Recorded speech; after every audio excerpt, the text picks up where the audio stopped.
Hello friends, आज की इस वीडियो में हम डिस्कस करेंगे difference between proofs of mathematical theorems and verification, मतलब कि गणितीय प्रमेयों की उत्पत्ति व सत्यापन में अंतर। सो फ्रेंड, जैसा कि हमने प्रीवियस वीडियो में डिस्कशन किया था कि मैथमेटिकल थ्योरम्स किसे कहते हैं, उनके जितने भी टाइप्स हैं, उससे रिलेटेड जो भी फैक्ट्स हैं इसके बारे में। सो आज की इस वीडियो में हम जानेंगे कि उन मैथमेटिकल थ्योरम्स को सॉल्व करने का मेथड, मतलब कि प्रूफ के बारे में, जिसे उत्पत्ति कहा जाता है। आप लोग को यहाँ पर ध्यान में रखना है, ये उत्पत्ति नहीं है, क्योंकि यहाँ पर कई बार कन्फ्यूज़न हो जाता है, क्योंकि इसका हिंदी मीनिंग थोड़ा सिमिलर टाइप का लगता है, इसलिए अपने को इंग्लिश मीनिंग भी पता होना चाहिए। सो फ्रेंड्स, इस वीडियो में आगे बढ़ने से पहले मैं आपको यहाँ पर बताना चाहूँगी कि यह टॉपिक आपके नेक्स्ट सेम में भी रहेगा, जिसमें एक इलेक्टिव पेपर है आपका, उसमें आप कोई सा भी सब्जेक्ट चूज़ कर सकते हैं। सो यह टॉपिक आपके एमई सब्जेक्ट में, मतलब कि इवैल्यूएशन एंड मेंटल मेजरमेंट, शैक्षिक मापन एवं मूल्यांकन वाले सब्जेक्ट में इस टॉपिक को आप स्टडी करेंगे। सो इस पॉइंट ऑफ व्यू से भी यह टॉपिक बहुत ही इंटरेस्टिंग है। सो इस वीडियो में आगे बढ़ने से पहले कि इस टॉपिक से आपका किस टाइप का क्वेश्चन पूछा जाता है, इसको मैं आपको ओरली बताना चाहूँगी। सो इस टॉपिक से आपका क्वेश्चन बनता है कि explain the mathematical theorems and there types with examples. गणितीय प्रमेयों की उत्पत्ति व उसके प्रकारों की उदाहरण सहित व्याख्या करिए करके। तो चलिए फिर शुरू करते हैं।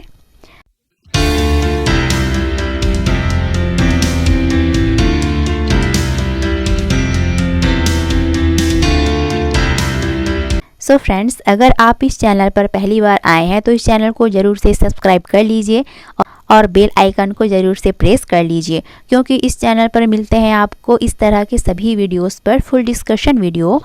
सो इस वीडियो में आगे बढ़ने से पहले हम कुछ इंपॉर्टेंट पॉइंट्स देख लेते हैं, जिनके थ्रू हम इस वीडियो में डिस्कशन करेंगे।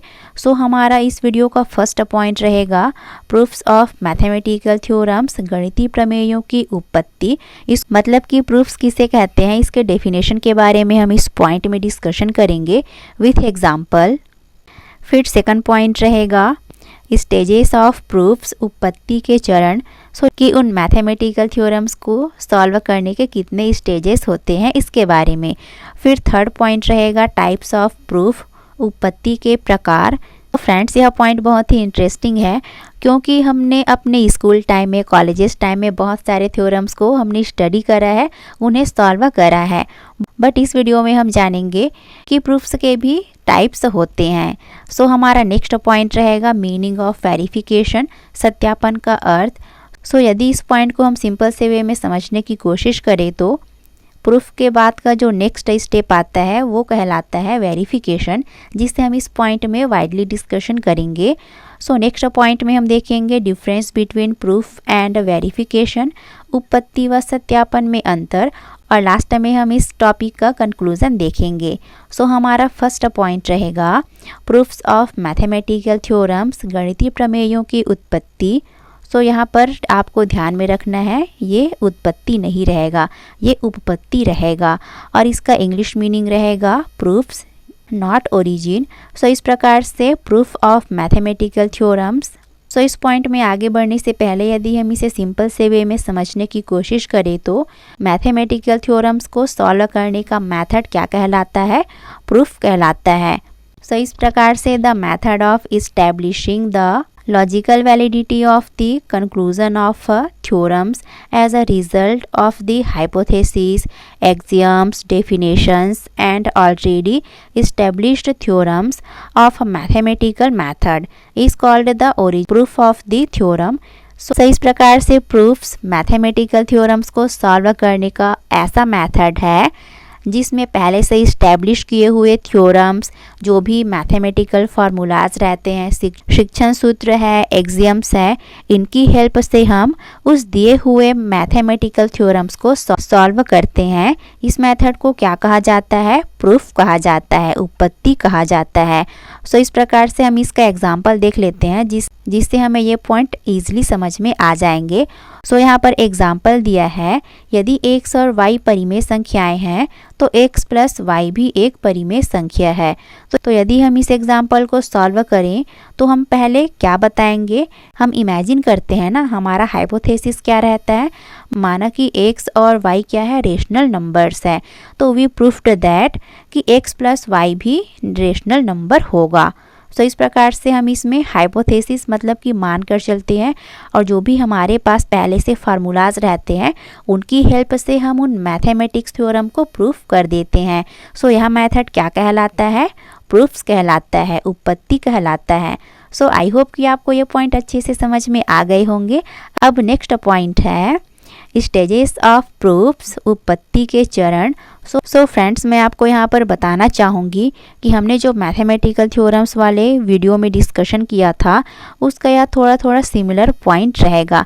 आप इन दोनों टॉपिक को इंक्लूड करके अपना पॉइंट बना सकते हैं। सो यह इस वीडियो का एक प्लस पॉइंट है। सो फ्रेंड्स, इस बात के लिए एक लाइक तो बनता है।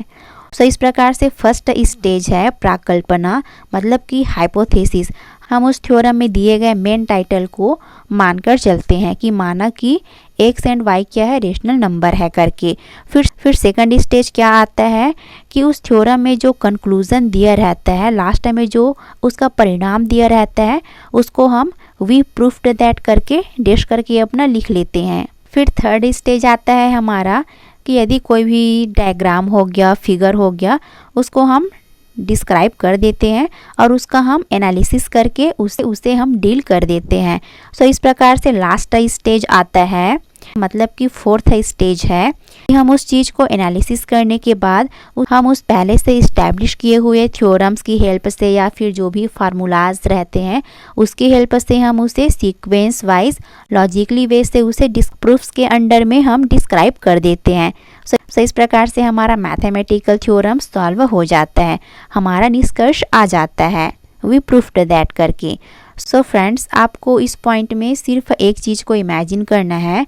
मान लो कि आपके सामने कोई थ्योरम्स दिया गया है, अब उस थ्योरम को हमें प्रूफ करना है। तो सबसे पहले हम क्या बताते हैं, लेट करके ना हम थ्योरम्स में जो टाइटल दिया रहता है उसे मान लो करके हम डिस्क्राइब कर देते हैं। फर्स्ट स्टेप हो गया। फिर सेकंड स्टेज आता है कि उस थ्योरम में जो कंक्लूजन दिया रहता है उसे हम वी प्रूफ्ड दैट करके डैश करके अपना डिस्क्राइब कर देते हैं। फिर थर्ड स्टेज में उस थ्योरम से रिलेटेड जो भी फिगर वगैरह है, डायग्राम वगैरह बनाना रहता है उसके बारे में हम कुछ पॉइंट डिस्क्राइब कर देते हैं। और लास्ट स्टेज आता है प्रूफ का कि हम उसे एनालिसिस करने के बाद जो भी हम पहले से इस्टेब्लिश किया हुआ मैथमेटिकल थ्योरम्स रहता है उसको हम सीक्वेंस वाइज लॉजिकली वे से उसे डिस्क्राइब करते जाते हैं। सो इस प्रकार से हमारा मैथमेटिकल थ्योरम सॉल्व हो जाता है, हम उसे प्रूफ कर लेते हैं। सो इस प्रकार से आई होप कि आप लोग को स्टेजेस ऑफ प्रूफ्स वाला ये पॉइंट अच्छे से समझ में आ गए होंगे। अब नेक्स्ट पॉइंट है टाइप्स ऑफ प्रूफ, उत्पत्ति के प्रकार। सो फ्रेंड्स, ये पॉइंट बहुत ही इंटरेस्टिंग है। सो प्रूफ के 2 टाइप होते हैं। फर्स्ट टाइप होता है प्रत्यक्ष प्रमाण, डायरेक्ट एविडेंस। इसी तरह से सेकंड टाइप होता है अप्रत्यक्ष प्रमाण, इनडायरेक्ट एविडेंस। तो इस प्रकार से यहाँ पर उत्पत्ति मतलब कि इसे प्रमाण भी कहा जाता है। जो हमारा एविडेंस रहता है, साक्ष्य रहता है, वो क्या हो गया, प्रूफ्स हो गया। सो इस प्रकार से इसके नाम से ही स्पष्ट है कि डायरेक्ट एविडेंस मतलब कि हम जिस भी थ्योरम को आसानी से उससे स्टेप बाय स्टेप सॉल्व कर लेते हैं, डायरेक्ट सॉल्व कर लेते हैं, उस मेथड को डायरेक्ट प्रूफ मेथड कहा जाता है। और बट कुछ थ्योरम्स ऐसे होते हैं जिनको हम डायरेक्ट सॉल्व नहीं कर सकते। सो इस टाइप के थ्योरम्स को सॉल्व करने के लिए, उन्हें प्रूफ करने के लिए हमें इनडायरेक्ट मेथड का यूज़ करना पड़ता है। सो इन दोनों टाइप्स को हम एक एक करके अच्छे से समझने की कोशिश करेंगे।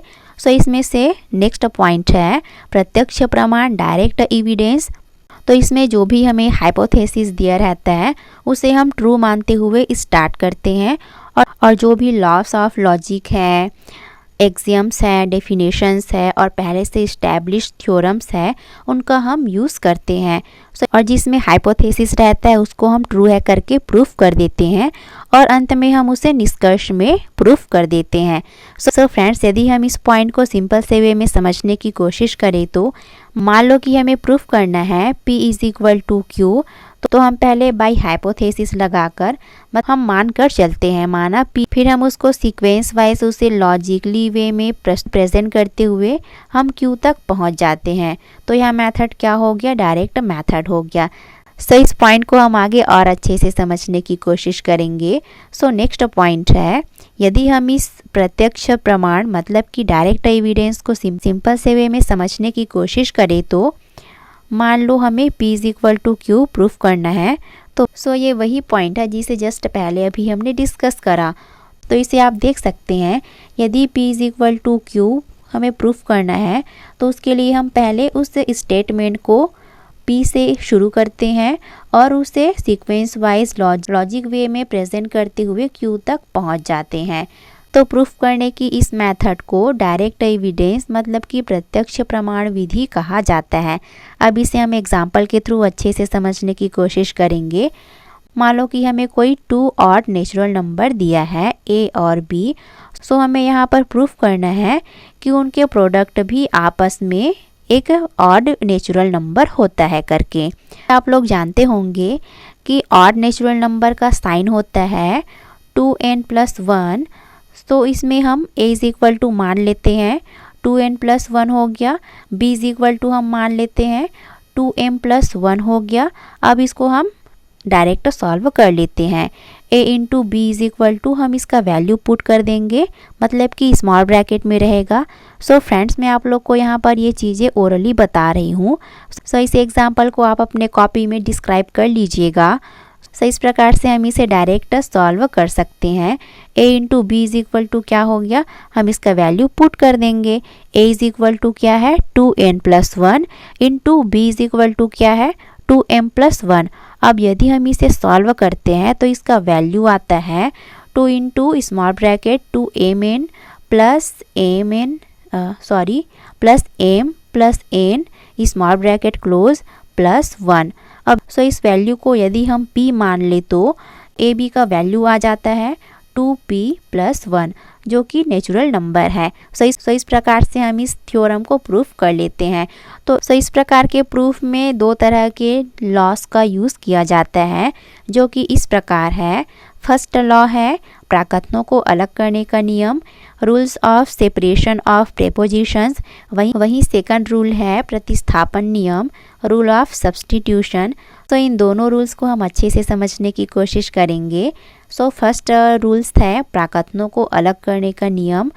सो जैसा कि इसके नाम से ही स्पष्ट है कि जो स्टेटमेंट दिया रहता है उसको हम सेपरेट कर लेते हैं, हम 2 डिफरेंट स्टेटमेंट में उसे कन्वर्ट कर लेते हैं। वो कैसे, यदि इस पॉइंट को हम इजी वे में समझने की कोशिश करें तो मान लो कि हमारे पास कोई स्टेटमेंट दिया है P।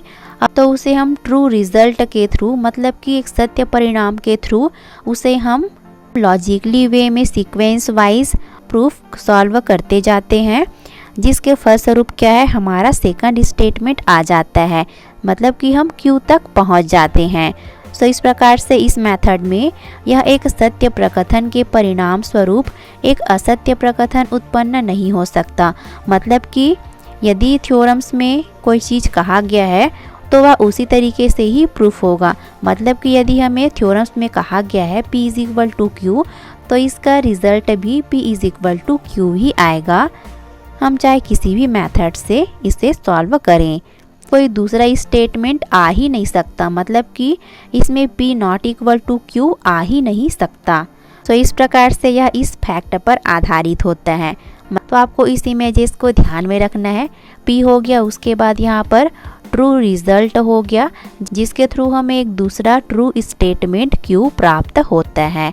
तो आप चाहें तो अपनी कॉपी में ऐसी रफली डायग्राम बना लीजिएगा। P रहेगा, फिर ट्रू रिजल्ट रहेगा, फिर उसके बाद ट्रू स्टेटमेंट, सेकंड वाला ट्रू स्टेटमेंट Q आ जाता है। सो आई होप कि आपको यहाँ तक से अच्छे से समझ में आ गए होंगे। अब नेक्स्ट पॉइंट है प्रतिस्थापन नियम, rules of substitution. So friends, जैसा कि इसके नाम से ही स्पष्ट है कि इसमें प्रतिस्थापन मतलब कि एक स्टेटमेंट को दूसरे स्टेटमेंट की जगह पर रिप्लेस कर दिया जाता है। अब इसे हम आगे समझने की कोशिश करते हैं।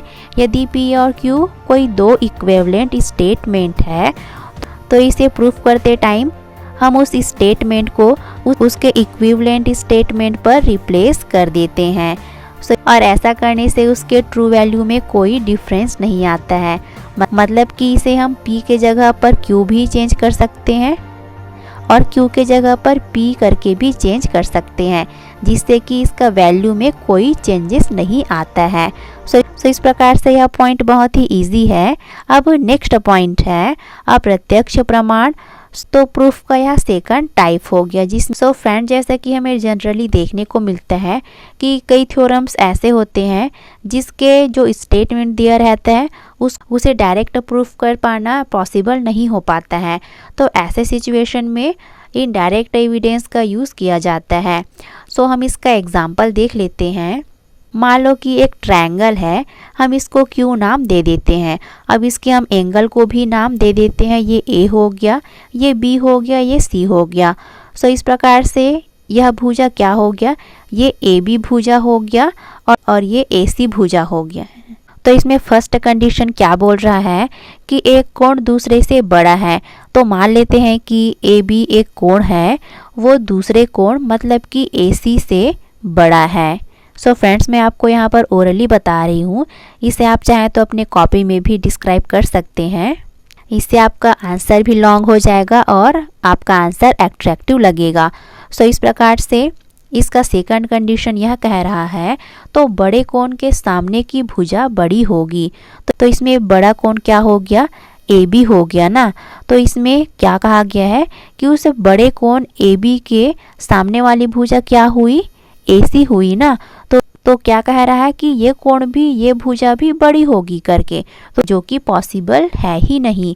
सो क्योंकि गिवन कंडीशन एक दूसरे के जस्ट अपोजिट है, जिसके कारण हम इसे डायरेक्ट प्रूफ नहीं कर सकते। तो ऐसे थ्योरम्स को प्रूफ करने के लिए इनडायरेक्ट एविडेंस का यूज़ किया जाता है, जिसे अप्रत्यक्ष प्रमाण या फिर अप्रत्यक्ष उत्पत्ति भी कहा जाता है। सो आई होप कि आपको ये पॉइंट भी अच्छे से समझ में आ गए होंगे। मैं इसका एग्जांपल आपको टेलीग्राम चैनल B.Ed मंत्रास में नोट्स में प्रोवाइड कर दूंगी। सो हमारा नेक्स्ट पॉइंट है मीनिंग ऑफ वेरिफिकेशन, सत्यापन का अर्थ। सो इसका हम एक ओरली से समझने की कोशिश करेंगे। तो जैसे कि हमारा जो थ्योरम्स रहता है उसे हम प्रूफ तो कर लेते हैं, बट उसका नेक्स्ट स्टेप क्या आता है, उसका वेरिफिकेशन आता है। मतलब कि किसी थ्योरम्स को जब हम प्रूफ करते हैं तो उसे हम और भी एविडेंस के थ्रू प्रूफ करते हैं, जिसके बहुत सारे स्टेप होते हैं, उससे बहुत सारी स्टेप में प्रूफ करते जाते हैं, जिससे क्या है वह प्रूफ जो है सत्यापित हो जाता है, वेरीफाई हो जाता है। सो इस पॉइंट को हम नेक्स्ट स्लाइड में और भी अच्छे से समझने की कोशिश करेंगे मैथमेटिकल एग्जाम्पल के थ्रू। सो नेक्स्ट पॉइंट है उत्पत्ति व सत्यापन में अंतर, difference between proof and verification. So friends, हम इन प्रूफ और वेरिफिकेशन में जो डिफरेंस है उसे हम मैथमेटिकल एग्जाम्पल के थ्रू समझने की कोशिश करेंगे। सो इसमें आपको एक बात का ध्यान रखना है इस स्लाइड में कि इसमें जो एरो लगा है उसका आपको ध्यान रखना है ना। सो इसमें से हमने एक एक स्टेप को इसमें एरो के थ्रू डिस्क्राइब किया हुआ है, इसे आप देख सकते हैं। तो इसमें एवरी नेचुरल नंबर n के लिए 1 + 2 + 3 + 4 + dash dash dash plus n is equal to क्या होता है, n into small bracket n + 1 upon 2। अब इस मान लो कि हम n इज इक्वल टू 1 लेकर चलते हैं, तो हमें इस वाली इक्वेशन में पुट कर देना है n का वैल्यू। तो इसका वैल्यू कितना आ जाता है, लेफ्ट हैंड साइड का जब हम सॉल्व करते हैं n इक्वल टू 1 रख कर, तो इसका मान आ जाता है 1। इसी तरह से राइट हैंड साइड का वैल्यू आ जाता है 1। तो इस तरीके से left hand side is equal to right hand side proof हो जाता है। अब इसी तरह से यदि हम n इज इक्वल टू 2 मान ले तो इस इक्वेशन में आपको उसका वैल्यू पुट कर देना है। तो इसका वैल्यू आता है, लेफ्ट हैंड साइड का वैल्यू 3 होता है, इसी तरह से राइट हैंड साइड का भी वैल्यू 3 आ जाता है। तो इस प्रकार से left hand side is equal to right hand side, मतलब कि इसका वैल्यू 3 आ जाता है। इसी तरह से यदि हम इसका थर्ड स्टेप फॉलो करें तो मान लो कि n इज इक्वल टू 10 हो गया, तो हमें इसी इक्वेशन में n की वैल्यू को पुट कर देना है। तो इसका लेफ्ट हैंड साइड कितना आ जाता है, जब हम इसे सॉल्व करेंगे तो 55 आएगा। इसे आप लोग सॉल्व करके देखना। इसी तरह से इसका राइट हैंड साइड का भी वैल्यू 55 आ जाता है। सो इस प्रकार से left hand side is equal to right hand side आ जाता है, जिससे यह मैथमेटिकल एग्जाम्पल प्रूफ होने के साथ ही साथ वेरीफाई हो जाता है। यदि हम इस पॉइंट को सिंपल से वे में समझने की कोशिश करें तो जो भी पहले से प्रूफ किया हुआ मैथमेटिकल थ्योरम्स रहता है, एग्जाम्पल्स रहता है, उसके ट्रू वैल्यू को इस्टेब्लिश किया जाता है, उसके सत्यमान को स्थापित किया जाता है, जिससे वह थ्योरम्स क्या है, सत्यापित हो जाता है, मतलब कि उसके सत्यमान में वृद्धि होती है। सो इस प्रकार से क्या है, वह थ्योरम्स वेरीफाई हो जाता है। सो फ्रेंड्स, आई होप कि आपको प्रूफ और वेरिफिकेशन में जो बेसिक डिफरेंस है वो आपको इस एग्जाम्पल के थ्रू अच्छे से समझ में आ गए होंगे। सो इसको आपको केयरफुली थोड़ा सा ध्यान देना है। जो एरो के थ्रू मैं इसमें डिस्क्राइब करी हूँ उसको आपको स्टेप बाय स्टेप डिस्क्राइब करना है, और इसमें मैंने सिर्फ n इज इक्वल टू 1 और n इज इक्वल टू 10 बस पुट किया है, बट आप यहाँ पर एक स्टेप और ऐड कर सकते हैं, मतलब कि n इज इक्वल टू 2 रखकर इसका वैल्यू आप निकाल सकते हैं। सो आई होप कि आपको यहाँ तक से अच्छे से समझ में आ गए होंगे। सो फ्रेंड्स, इस प्रकार से इस टॉपिक का कंक्लूजन यह निकलता है कि हमारे जो जितने भी इंडियन मैथमेटिशियंस हुए हैं उनका मैथमेटिक्स के फील्ड में जो कंट्रीब्यूशन रहा है वो बहुत ही एंशिएंट और इम्पॉर्टेंट रहा है। सो इस प्रकार से भारतीय गणितज्ञों ने जितने भी इनोवेशन किए हैं, मैथमेटिकल थ्योरम्स हैं, फार्मूलाज हैं, उन्हें इन्वेंट किए हैं, उनमें त्रुटि वगैरह को निकालना बहुत ही मूर्खतापूर्ण होगा। सो इस प्रकार से हर टॉपिक कंप्लीट होता है। आई होप कि आपको ये सभी पॉइंट अच्छे से समझ में आ गए होंगे। इसका PDF आपको टेलीग्राम चैनल B.Ed मंत्रास में मिल जाएगा, और आप चाहें तो इस चैनल को इंस्टाग्राम में भी फॉलो कर सकते हैं। सो आज का यह वीडियो आपके लिए हेल्पफुल रही हो तो इस वीडियो को ज़रूर से लाइक शेयर कर दीजिएगा, और इसी तरह के वीडियोस के लिए चैनल को सब्सक्राइब करना ना भूलें। बेल आइकन को ज़रूर से प्रेस कर लीजिए, जिससे कि इस चैनल पर आने वाले सभी वीडियोस के नोटिफिकेशन आप तक ईजिली पहुंच सके। Thanks for watching.